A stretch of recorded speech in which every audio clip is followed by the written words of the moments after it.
guys, and welcome back to the Fett channel, and today I have a very special item to show you guys. It is the Magic Wings M-200 keyboard, and I've been using it for the past couple weeks, so I thought I'd try it out before I made a review, so I apologize for the time it's taken me.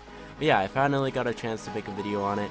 I really think you guys should check it out, and I hope you guys liked it. So first off, the keyboard has a very gaming look. Like, it's very edgy, it has a lot of nice curves, and it has some really nice light up side edits. The keys do not light up very vibrantly, but they do light up. Like, it is very noticeable when the lights are off. But the sides and the top and the bottom, the major highlights do light up a lot more than the keys. That is a bit of a disappointment, but for the money you're paying, you can't really argue it. The keyboard is very nice though, coming with all of these extra option buttons like a music button, volume buttons, backwards and next button, play, pause, home, and mail button. You can set any of these keys to certain things within settings. The number lock and the caps lock do light up very nice though. The LEDs within there light up very well, and they are very responsive. The keyboard is made of full plastic. It is a little flimsy to the bend, but nobody is going to be bending their keyboard, let's be 100% honest, and I have not had a problem with the build whatsoever. The bottom of the keyboard is very nice. Like, it does look very professional, and I do really like it. I really wish they did put the same kind of textures that they did on the bottom on the top of the keyboard.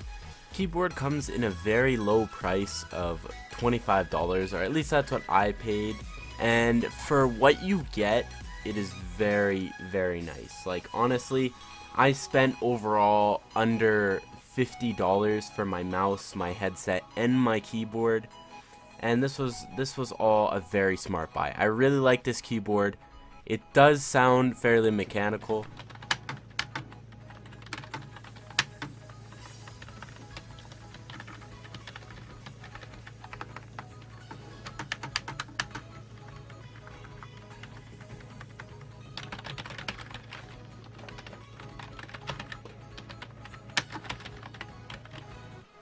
Another problem I have with the keyboard is the space bar. Now, it's only held by one joint in the middle, so if you hit the left or right side of it, it will not activate. This is a problem when playing games. Any game that has to do with jumping, I've had problems with it before. It's not a huge problem because I've kind of adjusted to it, and a lot of the time I do hit it hard enough because I'm in the moment of the game that it doesn't affect me, but it has affected me before, and this is the only problem I have with the keyboard. Other than that, for the price, it is an amazing keyboard. Catch me daydreaming, sometimes I imagine. Catch me daydreaming, sometimes I